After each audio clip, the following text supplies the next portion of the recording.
Hello, আসসালামু আলাইকুম। আজকে আরেকটি কেকের ডেকোরেশন ভিডিও নিয়ে চলে আসলাম। কেকটা ছিল 1 পাউন্ডের মধ্যে চকলেট ফ্লেভারের। তো আমি কেকটাকে একটু ফ্ল্যাটের মধ্যে করে নিয়েছিলাম। রেফারেন্স পিকচার যেটা ছিল ওই কেকটা একটু বড় সাইজের মধ্যে ছিল। তো আমার কেকটা ছিল ছোট। তো ডিজাইনটা যাতে প্রপারভাবে করতে পারি সেজন্য আমি কেকটাকে একটু ফ্ল্যাটের মধ্যে করেছিলাম।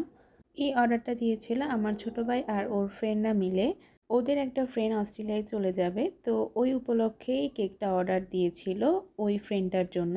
কেকের প্রতিটা লেয়ার সেট করার পর ক্রাম কোট করে আমি কিছুক্ষণ ফ্রিজে রেখে দিয়েছিলাম। এরপর আমি একটা পাইপিং ব্যাগের সাহায্যে ফুল কেকটাকে কভার করে একটা ফাইনাল ফিনিশিং দিয়ে দিব।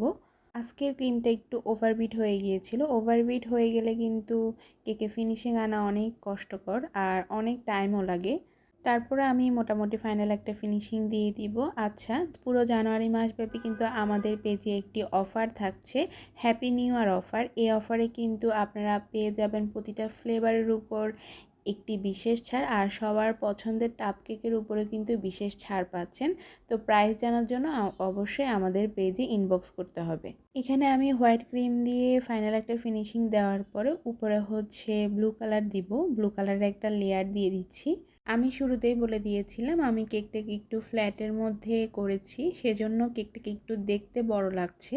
ফ্ল্যাট কেকগুলো কিন্তু একটু দেখতে বড় লাগে আর হাইট কেকগুলো দেখতে একটু ছোট লাগে। তো অনেকেই কিন্তু এটা বুঝে না, কেকগুলো দেখলে মনে করে আমরা মনে হয় ওজনে কম দিয়েছি, তেমন কিন্তু না। হাইট কেক আর ফ্ল্যাট কেক যেমনই হোক না কেন ওজনে কিন্তু কখনোই কম হয় না।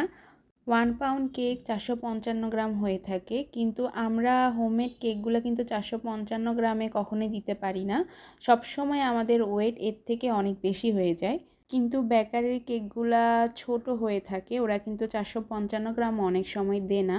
এই জন্য বেকারি কেকের প্রাইসের সাথে কখনোই হোমমেড কেকের প্রাইস আপনারা মিলাবেন না। আর মিলাতে যদি খুব ইচ্ছা করে তাহলে আপনারা বেকারি থেকে কেক নিয়েন, হোমমেড কেক নেওয়ার কোনো প্রয়োজন নাই।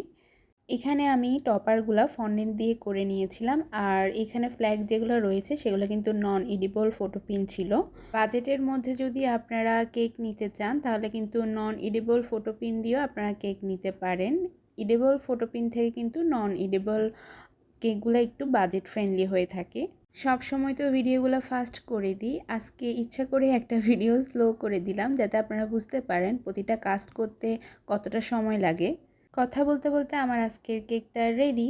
কেমন হয়েছে আজকের কেকটা অবশ্যই জানাবেন। যদি ভালো লাগে তাহলে লাইক, কমেন্ট, শেয়ার করবেন। আজকের মতো আল্লাহ হাফেজ।